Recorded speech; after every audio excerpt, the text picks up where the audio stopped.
오늘 우리에게 주신 하나님 말씀은 로마서 12장 1절, 2절, 2절 함께 보도록 하겠습니다. 1절, 2절, 2절이니까요. 한번 한 목소리를 한번 읽도록 하겠습니다. 1절, 2절 함께 읽겠습니다. 시작.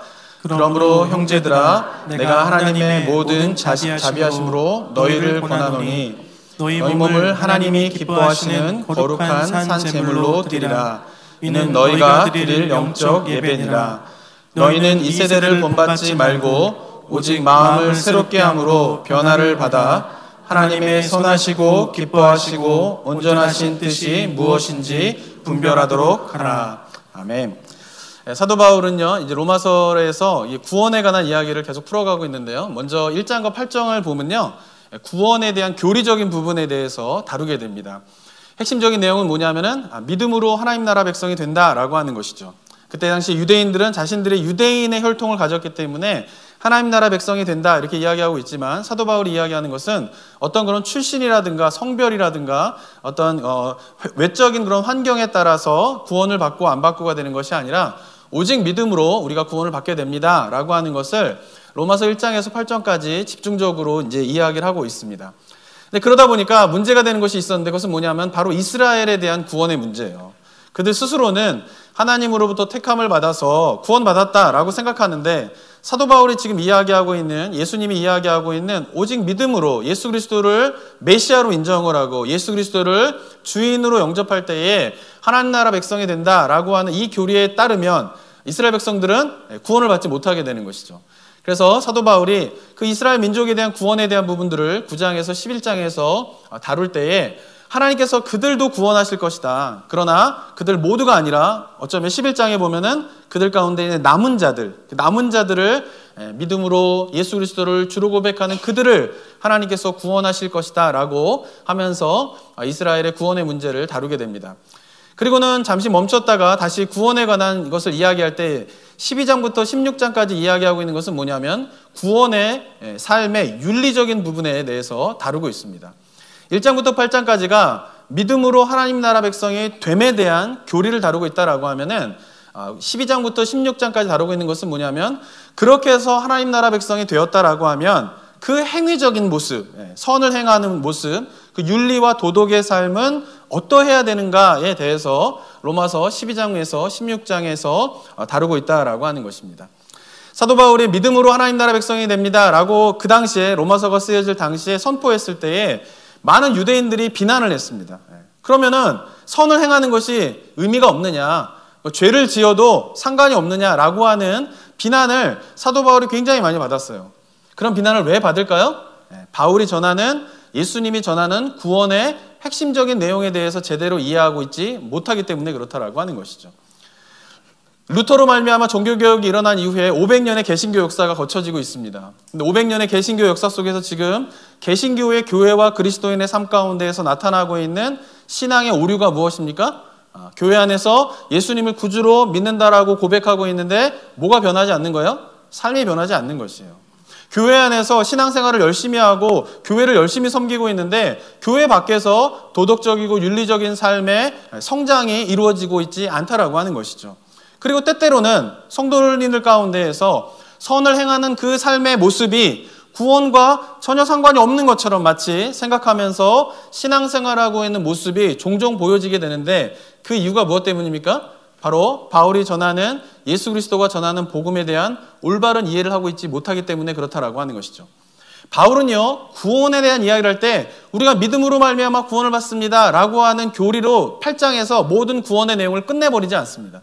그리고 어떻게 합니까? 12장부터 그렇게 해서 하나님 나라 백성이 된 사람의 윤리적인 삶이 무엇이냐에 대해서 이야기를 하고 있는 것이죠. 로마서를 보면요, 구원은요, 교리와 윤리를 바울이 동일하게 강조를 하면서 둘 다가 바로 구원의 중요한 요소임을 이야기하고 있다라고 하는 것이죠. 로마서뿐만 아니라요, 사도 바울이 쓴 서신서를 보면요, 대부분 그렇습니다. 제가 금요일 날 에베소서를 이제 말씀을 나누고 있는데요, 에베소서도 마찬가지예요. 1장부터 3장까지는요, 구원에 관련된 교리에 대한 이야기를 해요. 그 다음에 4장부터 6장까지는 무슨 이야기를 하고 있냐면은, 그렇게 하나님 나라 백성이 되었다라면, 그렇게 해서 백성들이 모인 곳이 교회라고 하면 그 교회의 윤리가 무엇인지, 그 교회가 행해야 할, 교인들이 행해야 할 삶의 구체적인 행위는 무엇인가에 대해서 에베소서 4장에서 6장에서 다루고 있다라고 하는 것이죠. 그러니까 바울은 언제나 구원에 관한 이야기를 할 때 믿음으로 말미암아 구원을 받습니다 라고 하는 교리적인 측면만을 강조하고 있는 것이 아니라 반드시 무엇을 이야기하고 있습니까? 삶의 윤리, 삶의 도덕, 그것이 뭐예요? 구원 교리를 어떻게 해요? 확증하는 일들이 일어나게 된다라고 하는 것에 대해서 바울 서신서에서 이야기를 하고 있는 것입니다. 사랑하는 성도 여러분, 우리가 구원에 대한 이야기라고 생각을 할 때 어떻게 하셔야 됩니까? 교리적인 측면뿐만 아니라 뭐에 대해서 우리가 관심을 가지셔야 돼요? 윤리예요, 윤리. 이 도덕과 윤리 그리고 구원의 교리가 동일하게 우리의 삶 가운데에서 중심에 있으면서 우리가 하나님께서 원하시는 그 구원의 삶들을 한 스텝 한 스텝 살아내는 저와 여러분이 되었으면 좋겠습니다. 자, 그러면서 이제 12장에서 그리스도인의 삶에서 실천해야 될 윤리, 행위적인 삶에 대한 모습을 하게 되면서 첫 번째로 언급하는 것이 무엇이냐면 바로 영적 예배에 대한 이야기를 하고 있습니다. 1절 한번 다시 한번 읽어볼까요? 시작. 그러므로 형제들아, 내가 하나님의 모든 자비하심으로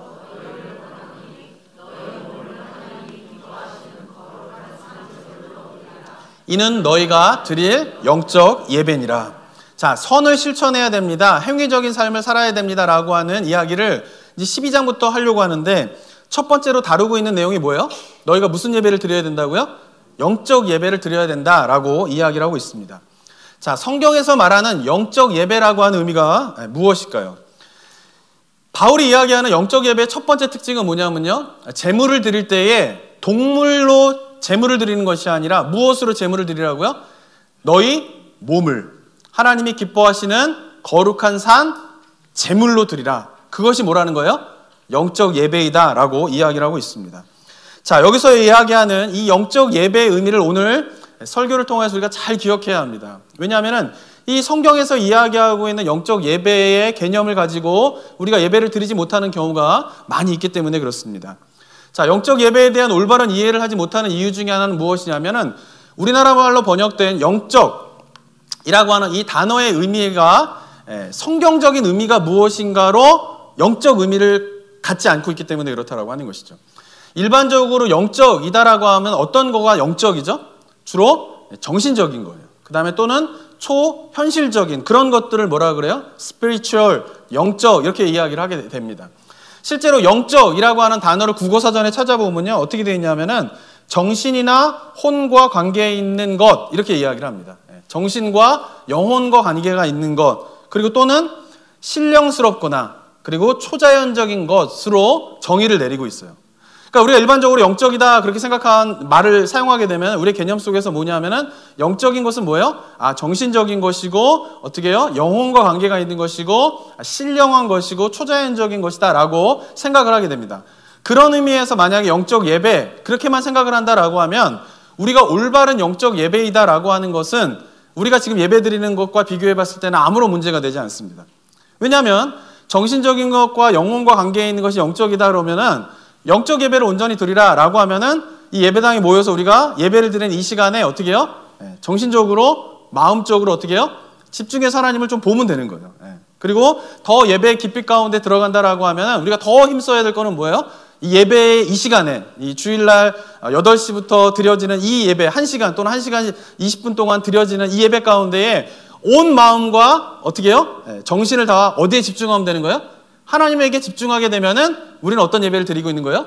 진정한 영적 예배를 드리는 것이다 라고 볼 수가 있다라고 하는 것이죠.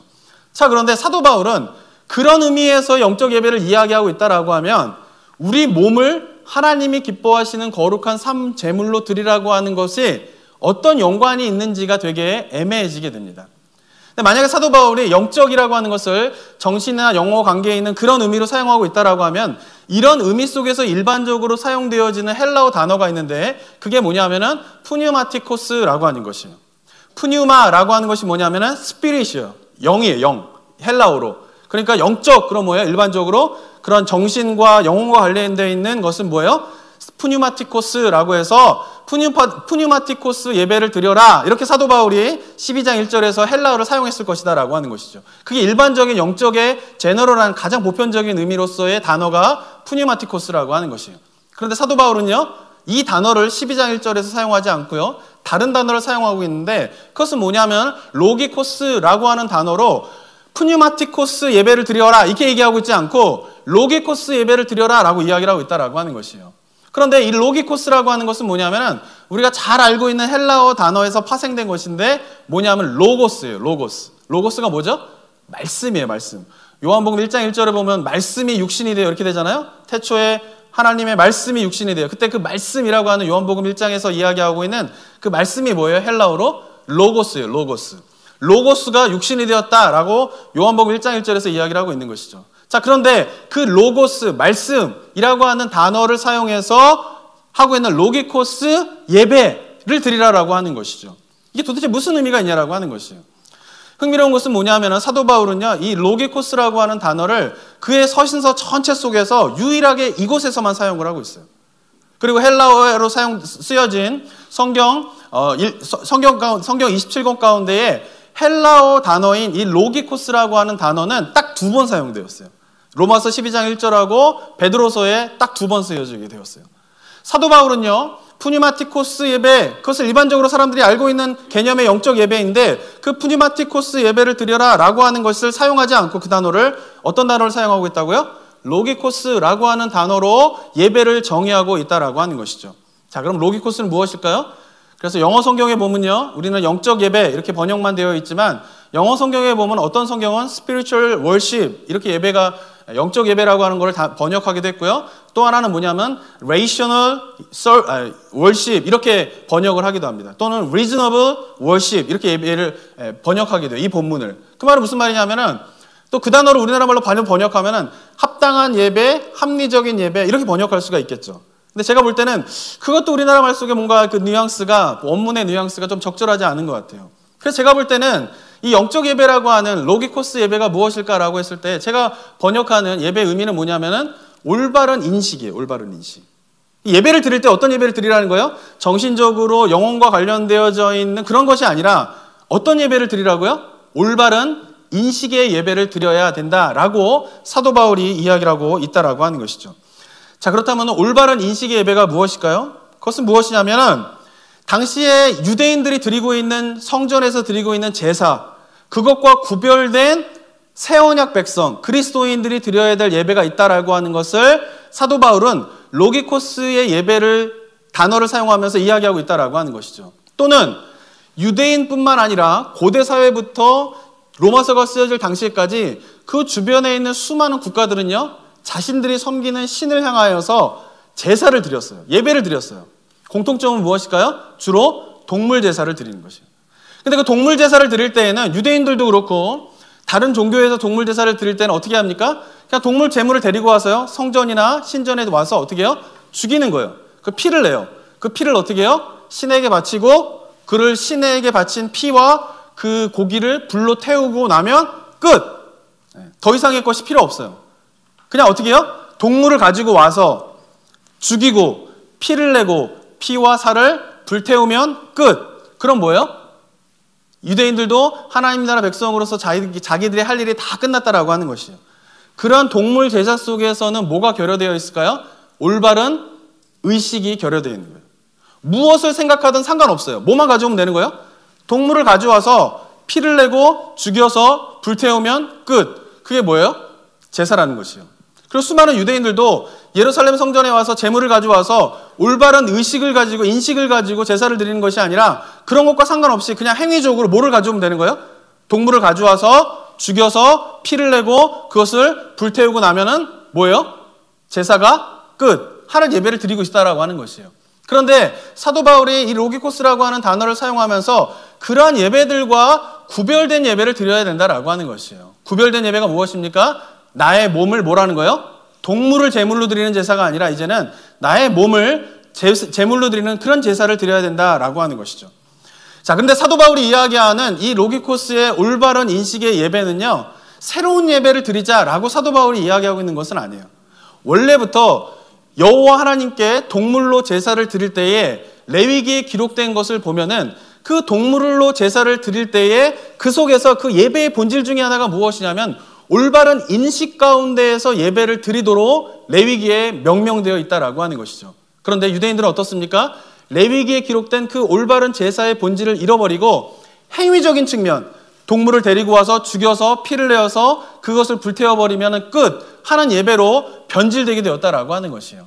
그래서 사도 바울이 오늘 본문에서 이야기하고 있는 것은 뭐냐면 그 레위기에서 기록된 동물 제사를 드릴 때에도 그 레위기에서 기록된 그 제사의 본질로 돌아가야 된다라고 하는 것을 이야기하고 있다라고 하는 것입니다. 자, 레위기를 보면요, 성막에 대한 그림들이 나오게 되고요, 이 성막에서 제사를 어떻게 드려야 하는가에 대해서 자세하게 나와 있게 됩니다. 동물을 제사를 드릴 때는 어떻게 하냐면요, 제물을 속죄함을 받기 원하는 사람이 자기가 동물을 가지고 와서 제물을 드려야 됩니다. 그리고 이 성막 앞에 보면 성막의 뜰에 있는 그 놋 제단에다가 불이 지펴져 있는데 그 불 지펴져 있는 앞에서 죽여서 피를 내어서 피를 받고 그 다음에 고기를 거기서 다 태우게 됩니다. 그런데 이 방식은요, 고대 사회에서 여호와 하나님께 동물을 제사로 드릴 때의 그것과 다른 신을 섬길 때에 다른 신에게 동물로 제사를 드릴 때와 별 차이가 없어요. 동물을 가져와서 목을 따서 피를 받고 그 다음에 껍질을 벗기고 그 살을 다 포를 떠가지고 저 불 위에서 막 불태우는 거는 꼭 여호와 하나님께만 드리는 제사에서만 사용되어지는 방법이 아니라 그 주변에 있는 이방 민족들이 그들의 신에게 제사를 드릴 때도 똑같은 방식으로 드려졌다라고 하는 것이에요. 그런데 레위기에서 그 동물 제사를 드릴 때에 다른 이방인들은 하고 있지 않은데, 다른 이방인들이 동물 제사를 드릴 때는 하지 않는데 오직 여호와 하나님께만 동물로 제사를 드릴 때에 반드시 특별하게 명령하신 것이 있어요. 그것이 뭐냐면은 동물을 제물로 가져오게 되면은 그 제물을 가져온 속죄함을 받기 원하는 사람이 동물의 머리에다 손을 얹고 뭐합니까? 기도를 해야 돼요. 무슨 기도를 할까요? 자기의 죄를 고백하는 것이에요. 그런데 자기의 죄를 고백하는 이 제물에게 손을 얹고 자기의 죄를 고백하는 이 이야기는 다른 종교에서는 나오지 않은 이야기예요. 다른 종교에서는 동물을 가져오면 어떻게 하면요, 그냥 정해진 주문을 외우면 됩니다. 주문을. 그래서 다른 신에게 바쳐지는 동물 제사의 특징은 뭐냐면 동물을 가져와서 죽이는 건 똑같은데 그들은 뭐 하는 거예요? 자기의 말로 자기의 죄를 고백하는 게 없어요. 그냥 뭐 하면 돼요? 주문을 외우면 돼요. 그럼 그 주문을 외우는 거로 말미암아 그 주문으로 말미암아 그 잘못된 귀신과 영들이 떠나가게 되는 일들로 제사가 이루어지게 된다라고 하는 것이죠. 그런데 여호와 하나님은 그렇게 보편적으로 드리고 있는 이방인들이 드리고 있는 제사와 구별되어서 반드시 명한 것은 뭐냐면은 제물로 가지고 오면 주문을 외우게 하는 것이 아니라 그 제물의 머리에다 손을 얹고 무엇을 고백한다고요? 죄를 고백하는 것을 명령하고 계시다라고 하는 것이죠. 이유가 무엇일까요? 제물을 가져와서 그 제물의 머리에 손을 얹고 죄를 고백하기 위해서는 제물을 가져오기 이전에, 제사를 드리기 이전에 삶 속에서 반드시 있어야 할 삶의 모습이 있습니다. 그것이 무엇일까요? 삶에 대한 성찰이에요. 삶에 대한 성찰이 없는 자는 죄에 대한 깨달음이 없어요. 죄에 대한 깨달음이 없는 자는 여호와 하나님께 드리는 동물 제사가 의미가 없는 것이에요. 왜? 동물로 와서 죽이고 제사를 드릴 때 반드시 무엇이 있어야 된다고요? 자기의 죄를 고백하는 것이 있어야 되기 때문에 그렇다라고 하는 것이죠. 그 죄의 고백이 있기 위해서는 제사를 드리기 전에 무엇에 대한 성찰이 있어야 돼요? 자기 삶에 대한 성찰이 있어야 되는 것이에요. 그리고 자기의 삶에 대한 성찰이 있기 위해서는 반드시 또 무엇을 알고 있어야 될까요? 무엇을 인식하고 있어야 될까요? 여호와 하나님의 율법을 알고 인식하고 있어야 된다라고 하는 것이죠. 왜? 율법을 모르면 삶에 대한 성찰이 없는 것이죠. 삶에 대한 성찰이 뭡니까? 율법에 비교해 봐서 내가 지금 잘 살고 있는지 안 살고 있는지를 돌아보는 것이 삶에 대한 성찰인 것이에요. 그렇기 때문에 삶의 성찰이 있기 위해서 무엇이 있어야 돼요? 율법이 있어야 되는 것이죠. 그리고 그 율법에 따라서 삶의 성찰이 있는 가운데에서 죄를 발견하게 되면 어떻게 해야 되는 거예요? 그 죄의 문제를 해결하기 위해서 동물을 가져와서 여호와 하나님께 제사를 드리지만 그 제사를 드릴 때 반드시 뭐예요? 자기가 삶의 성찰을 통하여서 깨달은 죄를 제물의 머리에다 손을 얹고 기도하고 고백하는 가운데에서 제물이 드려져야 된다라고 하는 것입니다. 레위기에서도 동물 제사를 드릴 때 반드시 있어야 될 게 뭡니까? 올바른 인식이에요. 인식. 뭐에 대한 인식? 나의 삶에 대한 올바른 인식. 율법에 대한 올바른 인식. 하나님에 대한 올바른 인식. 그것이 결여된 채 그냥 동물만 데리고 와서 죽여서 불을 태워버리면 제사가 끝나는 것이 아니다라고 레위기에서 이야기하고 있는데 그동안에 유대인들은 제사를 드리면서 하나님께서 명령하고 계신 이 중요한 삶에 대한 올바른 성찰과 율법에 대한 올바른 인식과 하나님에 대한 올바른 인식이 결여된 채 그냥 행위적으로 동물을 가져와서 죽이는 것으로 자신들이 드려야 할 모든 제사가 끝났다라고 생각하고 있는 그들을 향하여서 사도 바울이 이야기하고 있는 영적 예배는 무엇입니까? 푸뉴마티코스, 정신적으로 그냥 그것이 아니라 뭐예요? 하나님에 대한 올바른 뜻에 대한 인식, 하나님의 뜻에 대한 나의 삶에 대한 올바른 인식, 그 삶에 대해서 내가 살아가고 있는 죄에 대한 올바른 인식을 가지고 드리는 예배가 로기코스, 즉 영적 예배임에 대해서 사도 바울이 이야기하고 있다라고 하는 것입니다. 사랑하는 성도 여러분, 우리도 마찬가지입니다. 우리가 드려야 할 영적 예배가 무엇입니까? 이 자리에 와가지고 1시간 동안, 1시간 반 동안 집중적으로 하나님만을 바라보면서 드리는 예배, 물론 이것도 이제 훈련돼야 됩니다. 우리의 수준이 지금 어때요? 1시간 동안 예배 드리는데 1시간 동안 하나님만 생각하세요? 지금 머릿속에 딴 생각도 많이 나시고 막 이러신 분들이 계신가요? 그게 안 되는 거예요. 먼저 우리가 훈련해야 할 건 뭐냐면 이 예배 가운데 1시간 10분 예배 드리면은 딱 하나님만 생각하면서 드리는 예배가 되어야 된다라고 하는 것이죠. 그런데 그렇게 예배를 드릴 줄 알면서 예배당을 떠나고 나면은 일상의 삶에서는 하나님에 대한 인식도 없고 율법에 대한 인식도 없고 내가 율법에 따라 죄를 짓고 살아가고 있다라고 하는 아무런 인식도 없는 가운데 살다가 그냥 예배당에 와서 시간 되니까 이 1시간 동안만 몸은 여기 와서 행위적으로 집중하여서 하나님 앞에 노래하고 말씀 듣고 한다라고 하면 그것은 12장 2절에서 이야기하는 너희 몸을 거룩한 산제사로 드리는 영적 예배가 될 수 없다라고 하는 것이에요. 제가 교회를 다니면서 반복적으로 이제 습관적으로 하는 기도문들 가운데 이런 기도문이 많이 있습니다. 뭐냐면은 한 주간 동안 주님 품을 떠나 살다 이렇게 주님 품으로 돌아왔습니다. 이런 기도문들이 많이 들려요. 그죠? 제가 무슨 옆에 분들 이렇게 기도를 들은 건 아닌데 대표 기도하시는 분들을 보면은 교회마다 돌아다니면은 제가 사역을 해보면은 그런 기도하시는 분들이 많아요. 한 주간 동안 주님 품에 떠나 살다가 이렇게 다시 주님 품으로 왔습니다. 자, 이 말이요. 굉장히 회개의 기도의 내용인 것 같지만은 이 말 속에 담겨져 있는 우리나라 성도님들이 교회가 갖고 있는 하나님에 대한 인식이 잘못됐다라고 하는 것을 볼 수가 있는 것이에요. 이 단어 속에 담겨져 있는 하나님은 어디에만 계신 분이에요? 예배당에만 계시는 분이에요. 예배당을 떠나면 어디를 떠나는 거예요? 주님 품을 떠나는 거예요. 그리고 예배당으로 들어오면 어디로 돌아오는 거예요? 주님 품으로 돌아오게 되는 것이에요. 그리고 하나님에 대한 인식이 어떻습니까? 우리의 삶의 어느 곳에든지 내가 밥을 하든지 설거지를 하든지 내가 장사를 하든지 직장을 다니든지 공부를 하든지 어디나 하나님은 계시다라고 하는 것이 성경에서 이야기하는 중요한 하나님에 대한 올바른 인식이다라고 하는 것이에요. 하나님이 어떤 분이라고 우리에게 계속적으로 말씀하세요? 임마누엘 되신 하나님이라는 거예요. God with us라는 거예요. with us 하시는데 예배당에만 with us 하시고 설거지할 때는 with us 안 하시고 이러십니까 하나님이? 아니라는 거죠. 하나님께서 우리에게 반복적으로 성경에서 이야기하는 중요한 내가 어떤 사람인 줄 아느냐, 내가 누구인지를 아느냐라고 이야기했을 때 하나님의 가장 중요한 메시지는 뭐냐면 내가 너와 언제나 뭐예요? 함께 하신다라고 하는 것이에요. 그런데 우리나라의 많은 성도님들 이런 기도를 드리는 이유는 뭐냐면 하나님이 예배당에 계시는 분이에요. 하나님 만나기 위해서 어디로 가야 돼요? 예배당으로 와야 되는 거예요. 그리고 하나님 어떤 분이에요? 저 하늘나라에 계시는 분이죠. 그래서 어떻게 해요? 우리가 살아가는 동안에는 하나님을 잘 모르다가 죽어서 천국 가면 만나게 되는 분, 또는 죽기 전에 만약에 예수님 오시게 돼서 천국이 열리게 되면은 그 천국에 가서 하나님을 만나는 분으로 생각하는 경우가 많이 있다라고 하는 것이죠. 일상의 삶에서 누구에 대한 올바른 인식이 없습니까? 하나님에 대한 올바른 인식이 없는 가운데에서 그저 시간이 되면 예배에 와서 이때에만 하나님을 우리가 바라보고 생각하고 있다라고 하면 그것은 지금 사도 바울이 이야기하고 있는 올바른 로기코스의 예배가 될 수 없다라고 하는 것이에요. 사랑하는 성도 여러분, 우리 신앙이 어때야 됩니까?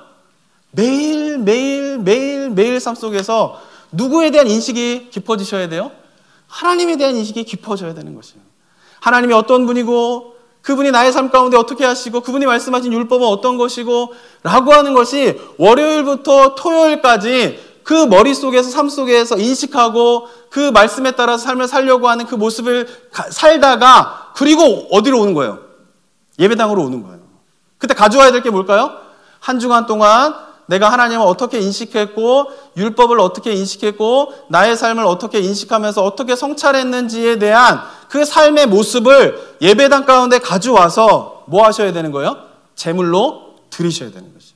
그것이 뭐예요? 너희 몸을 거룩한 산 제물로 드리라. 이것이 너희가 드려야 할 영적 예배, 로기코스의 예배, 올바른 인식의 예배이다라고 사도 바울이 이야기하고 있다라고 하는 것입니다. 사랑하는 성도 여러분, 우리가 예배 때 어떻게 드리셔야 됩니까? 하나님에 대한 올바른 인식이 깊어지고 커져가는 그 일상의 삶의 모습이 어디와 연결되어지셔야 되는 거예요? 주일날 예배당에 나와 예배 드리는 이 예배와 연결되어질 때에 그것이 바로 오늘 성경에서 이야기하고 있는 바로 우리가 마땅히 드려야 할 영적 예배가 되는 것입니다. 그 예배를 드리며 나아가는 저와 여러분이 되기를 소망합니다. 자, 그리고 사도 바울은 두 번째로 영적 예배가 무엇인가에 대해서 설명을 하고 있는데요. 1장 2절을 한번 보도록 하겠습니다. 한번 읽어볼까요? 시작. 너희는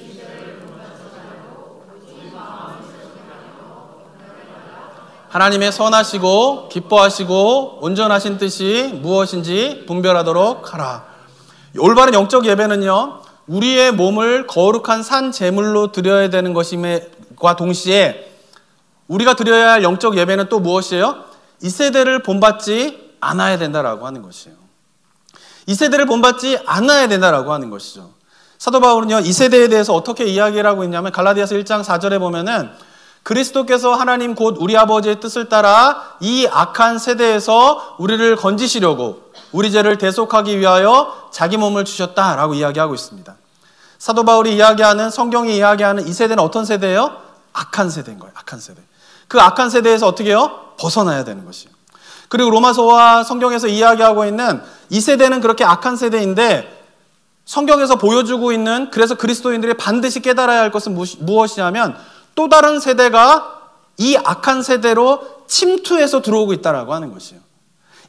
이 세대는 악한 세대고 하나님을 대적하고 있는 세대인데 그 세대 그가 그 모습 그대로 계속 가는 것이 아니라 어떤 것이 일어나고 있다고요? 하나님의 통치가 있는 새로운 세대가 이 악한 세대 가운데에서 침투해 들어오고 있다라고 하는 것이죠. 언제?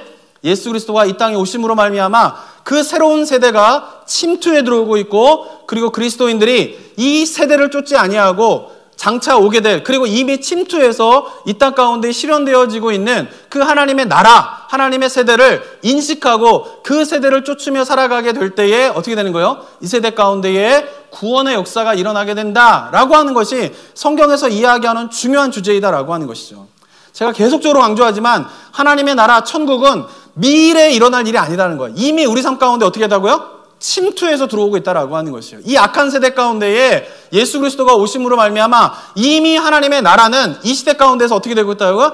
침투해서 들어오고 있다라고 하는 것이에요. 그리고 그 하나님의 나라를, 이 땅 가운데 들어오고 있는 그 하나님의 나라를 올바로 인식하고 된 그리스도인들이 이 세대를 쫓지 아니하고 그 하나님의 통치가 있는 하나님의 나라를, 세대를 쫓아서 살아가게 될 때에 이 세상은 하나님의 나라가 그 악한 세대 가운데 퍼지게 되면서 하나님의 나라가 완성되어지는 일들이 일어나게 된다라고 하는 것이 성경에서 이야기하는 중요한 천국의 개념, 하나님의 나라의 개념이다라고 하는 것입니다. 사랑하는 성도, 우리가 어떻게 해야 됩니까? 이 세대를 본받지 말아야 합니다. 근데 이 의미에 대해서 어떻게 설명을 할까 제가 여러 가지 고민을 많이 했는데, 어떤 유명한 신학자가 이 성경 본문을 다르게 번역을 했는데 그 번역이 굉장히 저의 마음 가운데 와닿습니다. 어떻게 번역을 하고 있느냐면요, 더욱이 여러분 현 세대가 강요하는 틀에 자신을 맞추지 마십시오. 도리어 마음을 새롭게 함으로 변화를 받아서 무엇이 하나님의 뜻이고 무엇이 선하고 무엇이 합당하며 온전한지를 분별할 수 있도록 하십시오라고 번역을 하고 있어요. 이 세대가 어떻습니까? 우리에게 틀을 짜놓고 그 틀을 어떻게 해요? 강요하고 있다라고 하는 것이에요. 그런데 장차 올 세대를 인식하고 있는 그리스도인들은 이 세대가 우리에게 강요하고 있는 그 틀에 자신을 맞추려고 하는 것이 아니라 장차 오게 될, 완성될 그 하나님의 나라를 바라보면서 그것을 따르지 아니하고 어떻게 하는 거예요? 마음을 새롭게 하여서 무엇에 삶의 초점이 맞춰져야 된다고요? 무엇이 하나님의 뜻인지, 무엇이 선한 것인지, 무엇이 합당하며 온전한 것인지를 분별하는 것이 뭐예요? 어디에서 일어나야 된다고요? 예배당에서 일어나야 되는 일들입니까? 우리의 삶 속에서 일어나야 되는 일들이라는 것이에요. 우리 삶 속에서 무엇이 되어야 돼요? 우리가 하나님 앞에 변화받아서 이 세대가 우리에게 강요하고 있는 그 틀을 거부하면서 해야 될 일은 뭐냐면 마음을 새롭게 함으로 어떻게 해요? 무엇이 하나님의 뜻이고 무엇이 선한 것이고 무엇이 합당하고 온전한지를 분별하는 일을 언제 하셔야 돼요? 월요일부터 토요일까지 하셔야 되는 거예요. 쉽게 말하면. 그런 가운데에서 뭐 하시는 거예요? 주일날 예배드리러 오셔야 된다는 거예요. 일주일 동안 이 세대가 요구하고 있는, 이 세대가 강요하는 그 틀에 자신을 다 맞춰버리고 이 세대의 풍습을 다 쫓은 가운데서 월요일부터 토요일까지 살다가 주일날 와가지고 하나님 한 주간 동안 주님 품을 떠나 살다가 이렇게 주님 품으로 돌아와 기도합니다. 이렇게 해서 드리는 예배는 무슨 예배가 아니라는 거예요? 영적 예배가 아니라는 것이에요. 어떻게 하셔야 돼요? 월요일부터 토요일까지 이 세대를 쫓지 않고 이 세대가 강요하는 틀을 거부하기 위해서 뭐예요? 애쓰시라는 거예요. 성공할 수는 없을 수도 있어요. 이 세대가 요구하고 이 세대가 것들을 막 완벽하게 그것과 딱 분리돼가지고 완전히 월요일부터 토요일까지 살다가 주일날 와서도 하나님 저는 실패하지 않고 승리하면서 살았어요. 하나님 감사합니다. 이렇게 예배 드릴 수 있는 사람은 몇이나 있겠어요. 근데 중요한 건 뭘까요? 월요일부터 토요일까지 이 세대가 강요하는 것, 이 세대를 따르지 않는 것에 대한 실패가 있을 수 있죠. 쉽지 않죠. 거부할 수 있죠. 그런데 그 스트러글 하면서 그것과 싸우면서 나를 의지하지 아니하고 누구를 의지하며 하나님을 의지하고 삶의 현장 가운데서 기도하고 그리고 그 삶의 가운데서 하나님의 베풀어 주신 능력으로 실패할 때도 있지만 또한 성공하기도 하고 그리고 내가 그렇게 애쓰고 투쟁하고 또는 상처받을 수도 있고 좌절할 수도 있고 그런 한 주간의 치열한 선한 싸움, 성경은 그것을 선한 싸움이라고 이야기합니다. 그 선한 싸움을 살다가 주일 앞에 와서 주님 앞에 고백해야 될 게 뭐예요? 한 주간 동안 제가 이 세대를 본받지 않고 씨름하다가 하나님 제가 넘어졌습니다. 그냥 넘어졌다고만 하지 마시고 한 주간 동안 제가 열심히 이 세대를 본받지 않고 살다가 넘어졌습니다. 그분이라 해서 제가 상처를 받았습니다. 하나님께서 은혜를 허락해 주셨지만 제가 또 주님 앞에서 부끄러운 일을 행했습니다. 주님 용서해 주십시오. 라고 고백할 수 있어야 된다는 거죠. 월요일부터 토요일까지 그런 삶의 모습들을 가지고 그 흔적들을 가지고 예배당에 와서 우리가 그것을 고백하며 나아갈 때에 그것이 바로 하나님께서 기뻐하시는 거룩한 산 제물이 된다라고 하는 것이에요. 그러고 살다가 좀 지나고 나면 어떤 고백도 있어야 되는 거예요? 하나님 제가 일주일 동안 열심히 살고 세대를 본받지 않고 살다가 주님의 뜻에 합당하게 삶을 살았습니다. 제가 이제 남편과도 안 싸우고요. 와이프하고도 안 싸우고요. 내가 그동안 미워했던 사람들의 마음들을 용서하는 그런 용서의 체험이 이번 주 가운데 있었습니다. 주님, 이 용서의 고백을 기뻐받아 주십시오. 라고 고백할 수 있는 날도 우리 가운데에서 늘어나게 되기를 소망합니다. 그렇게 예배는요, 무엇과 분리될 수 없는 것이에요. 우리의 삶과 분리될 수가 없는 것이에요. 실패하면 실패한 대로, 성공했으면 성공한 대로, 또 그 가운데 하나님의 은혜를 체험했으면 체험한 대로 그 삶의 모습들이 절대적으로 무엇과 연결되어 있어야 됩니까? 주일날 모여서 드리는 이 예배와 연결되어서 우리의 고백 가운데에 올바른 하나님에 대한 인식에 대한 고백, 그리고 이 세대를 쫓지 아니하면서 한 주간 살아왔던 삶의 흔적들과 모습들을 주님 앞에 제물로 가져와 고백하며 나아갈 때에 그 고백을 성령의 불로 태워서 향기로운 제사로 주님 함께 드리게 되는 예배, 그것이 바로 영적 예배인 것입니다. 그 예배를 드리며 나아가는, 매주마다 주님 앞에 그렇게 영적 예배를 드리며 나아갈 때에 하나님께서 우리에게 선하시고 기뻐하시고 온전한 뜻이 무엇인지를 발견하게 되면서 하루하루 주님 앞에서 주님이 기뻐하시는 그런 믿음의 사람으로 한 스텝 한 스텝 걸어나가는 우리 모든 성도님들 되시기를 주님의 이름으로 축원합니다. 함께 기도하겠습니다. 이 시간 기도하며 나아갈 때에 사랑하는 성도 여러분, 우리가 지금 드려지는 예배가 어떻습니까? 우리의 삶이 드려져야 됩니다.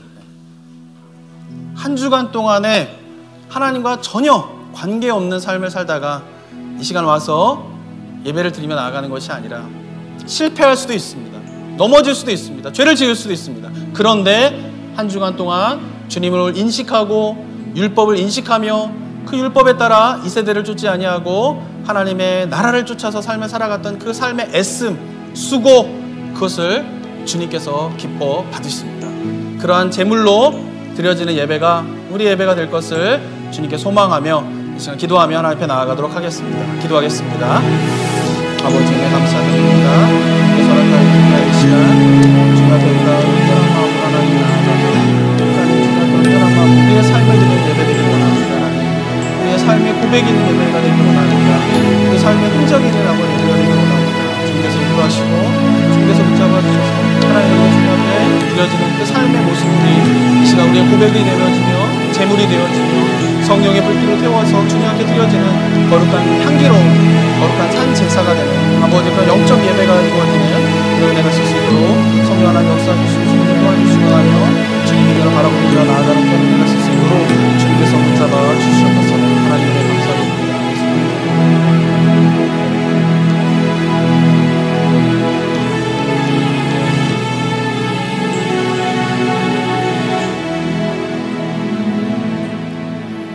사랑과 은혜가 충만하신 하나님 아버지, 우리를 하나님의 자녀 삼아 주시고 이 땅 가운데 살아가면서 우리 가운데 명하고 계신 너희 몸을 거룩한 산 제물로 드리는 영적 예배를 드리라 라고 하는 이 명령 앞에 우리가 겸손함으로 나아가는 우리 모두가 될 수 있도록 인도하여 주시옵소서. 우리 삶의 고백이 드려지는 예배가 되기를 원합니다. 우리 삶 속에서 하나님의 말씀을 가지고 하나님을 인식하면서 율법을 인식하면서 그 선한 싸움을 한 그 삶의 흔적들을 가지고 주님 앞에 제물로 드리며 주님 앞에 성령의 불길로 태워서 그것으로 향기로운 제사를 드리는 그 거룩한 영적 예배가 우리가 매주마다 드려지는 예배가 되게 하여 주시옵소서. 한 주간의 삶을 살아가게 됩니다. 하나님, 우리가 하나님을 올바로 인식하며 하나님에 대한 인식이 깊어지는 가운데에 한 주간의 삶을 살다가 다음 주일에 함께 모여서 주님 앞에 거룩한 우리의 몸을 산 제물로 드리는 영적 예배를 드리는 우리 성도님들의 삶 될 수 있도록 주님께서 한 주간의 삶을 지켜보호하여 주시옵소서. 은혜 감사드리며 예수 그리스도의 이름으로 기도드립니다. 아멘.